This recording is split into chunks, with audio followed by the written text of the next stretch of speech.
Praise the Lord. No, glory be to God. Nandito naman tayo mga kapatid. Patuloy natin pag-aralan ang banal na kasulatan patungkol pa rin sa pagka-Diyos at pagkatao ng ating Panginoong Hesus. No? Praise God.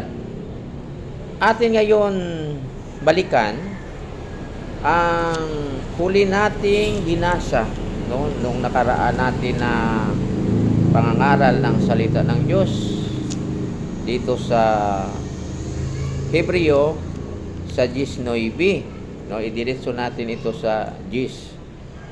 Yan. Hebreo 19 hanggang sa 10. Ito ang pahayag.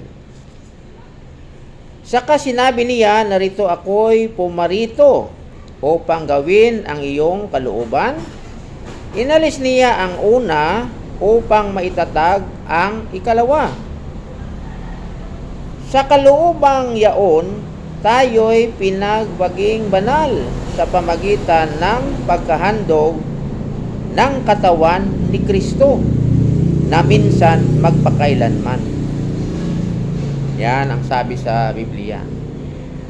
Dito ginapakita sa banal na kasulatan, mga kapatid, na si Kristo may katawan.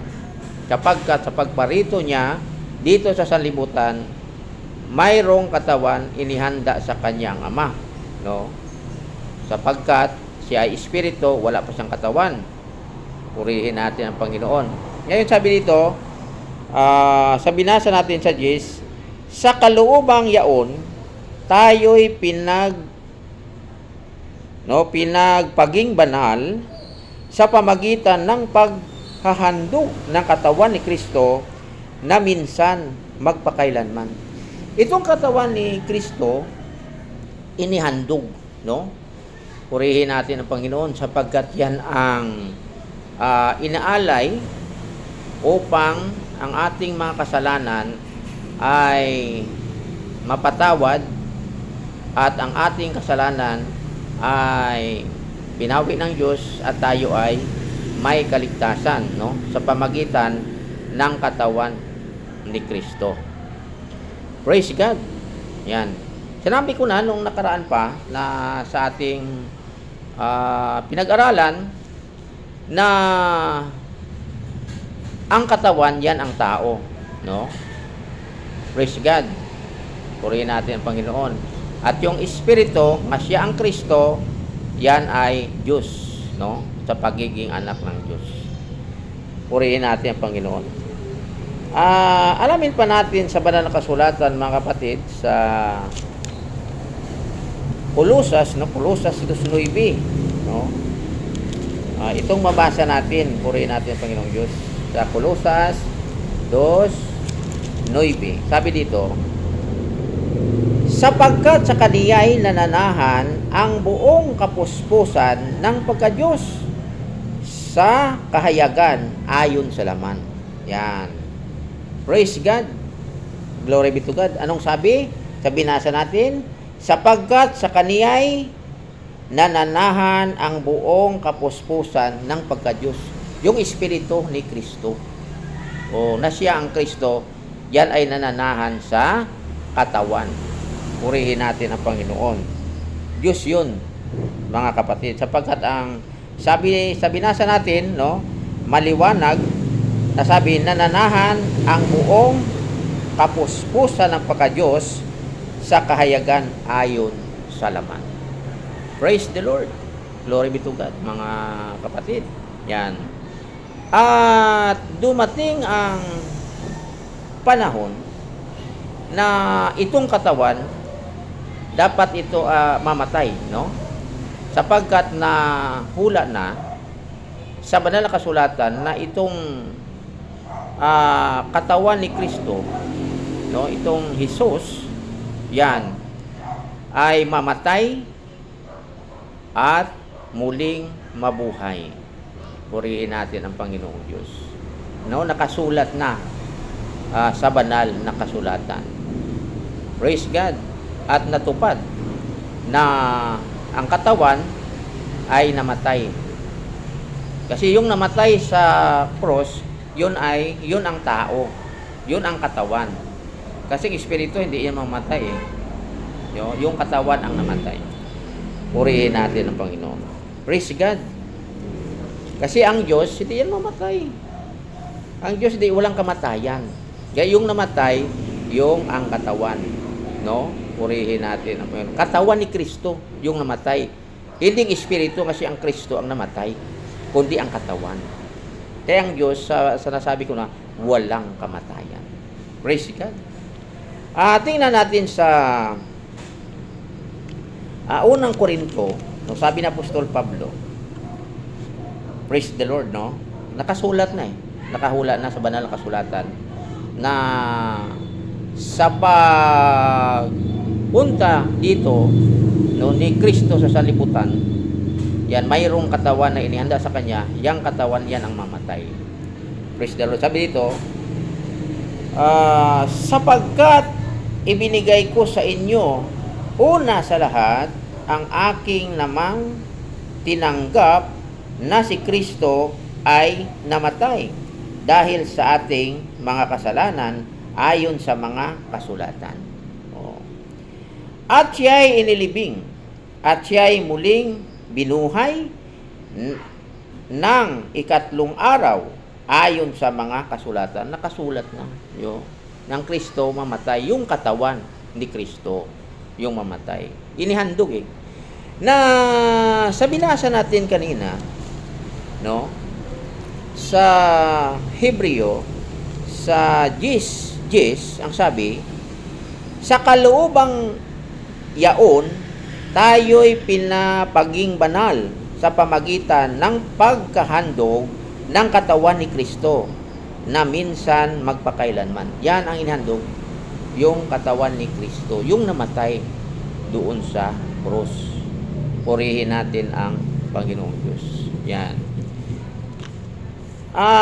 Ating pagbasahin dito sa Lucas, no? Yung namatay na yung katawan. Ang espiritu, no?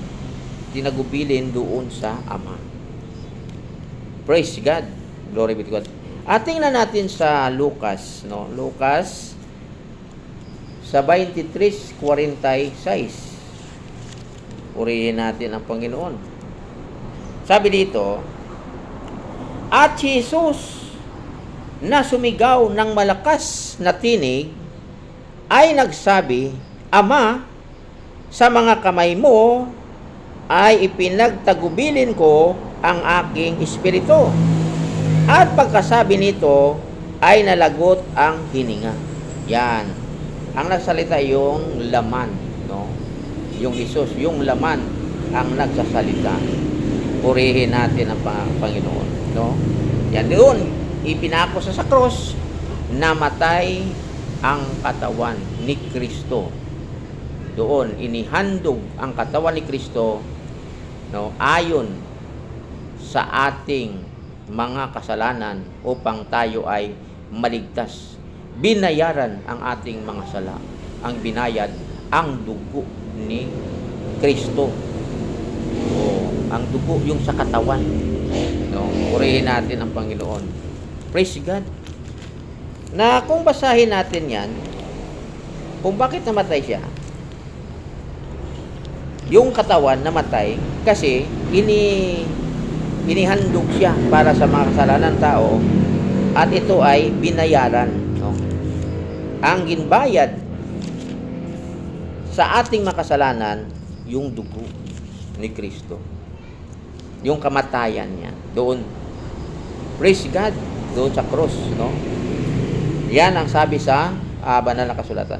Tingnan natin sa unang Pedro sa 1:18 hanggang sa 19, no? Itong atin mabasa sa banal na kasulatan, mga kapatid. Praise the Lord, glory be to God. Yan. Sabi dito sa 18 hanggang sa 19, basahin natin.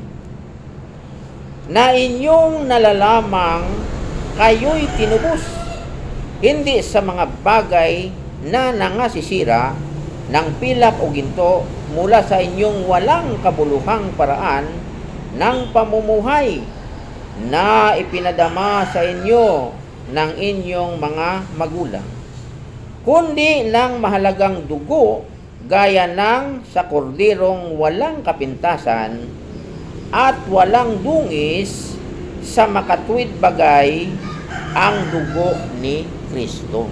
Yan. Purihin natin ang Panginoon.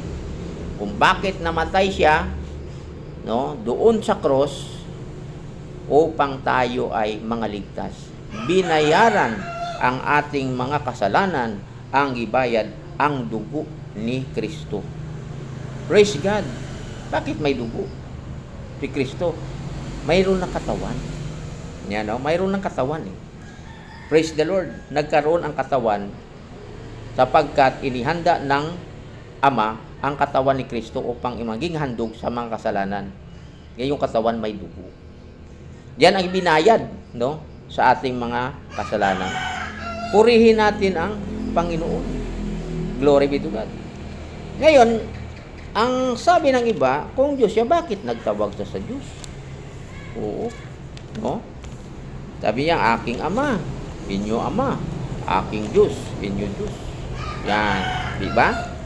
At tingnan natin sa banal na kasulatan dito sa Juan, no? Sa Juan 20 sa 17. Dito natin basahin kung bakit ito sinabi ng ating Panginoon. Praise God.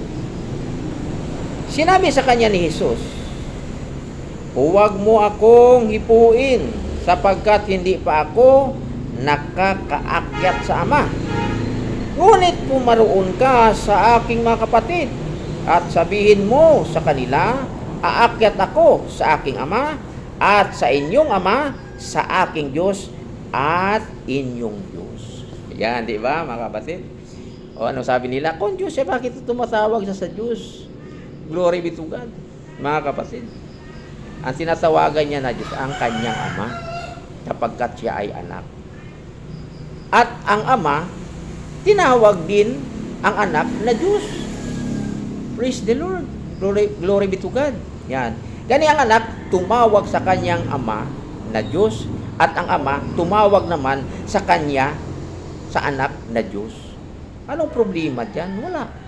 Mga kapatid, no? Purihin natin ang Panginoon. Tingnan natin, balikan natin yung Hebreo. Sa Hebreo sa 1:8, no? Tinawag din ng Diyos Ama ang kanyang anak na Diyos. Ngayon, kung si Kristo man nagtawag sa kanya, sa kanyang Ama na Diyos, parehas lang sila. No, nagtawag sa Diyos. Yan. Sabi dito, ngunit tungkol sa anak ay sinabi, ang iyong luklukan o Diyos ay magpakailanman, at ang sitro ng katuwiran ay siyang sitro ng iyong kaharian. O, ang Ama nagtawag din sa kanyang anak na Diyos. Ay ang anak nagtawag din sa kanyang Ama na Diyos. Pareha sila nagtawag na Diyos. Purihin natin ang Panginoon, mga kapatid. Yan. Bakit sinabi ni Kristo, aking Ama, inyong Ama? Kasi may mga kapatid siya. Yung nanampalataya sa kanya, no? Nanging kapatid ni Kristo. Kasi ginawa siya ang pinakapanganay sa maraming magkakapatid. Praise God. Glory be to God. At tingnan natin sa Roma, no? Sa Roma, mga kapatid. Sa Roma sa 8:29, no? Itong atin mabasa sa banal na kasulatan. 8:29 sa mga taga-Roma. Itong atin mabasa, sabi dito, sapagkat yaong mga nanguna pa'y kaniyang nakilala at itinalaga naman niya na maging katulad ng larawan ng kanyang anak upang siya ang maging panganay sa maraming magkakapatid. Yan. Ngayon sabi ni Kristo, aking Ama, inyo Ama. Aking Diyos, inyo Diyos. Yan. no? Mayroon pala siyang mga kapatid. Maraming mga kapatid. Purihin natin ang Panginoon. Sino yun? Yung mga nanampalataya sa Kanya. Nanging kapatid ni Kristo. Praise the Lord. Glory be to God. Maliwanag ang sinasabi sa banal na kasulatan. Sapagkat yaong mga nang una pa'y kaniyang nakilala at itinalaga naman niyang na maging katulad ng larawan ng kaniyang anak upang siya ang maging panganay sa maraming magkakapatid. Yan. Praise the Lord. Glory be to God. No? Yan ang sabi sa banal na kasulatan. Kasi ang lahat na nanalig sa ating Panginoon, ang lahat na tumanggap sa Kanya at nanampalataya sa Kanya, binigyan sila ng karapatan na maging anak ng Diyos. Praise the Lord.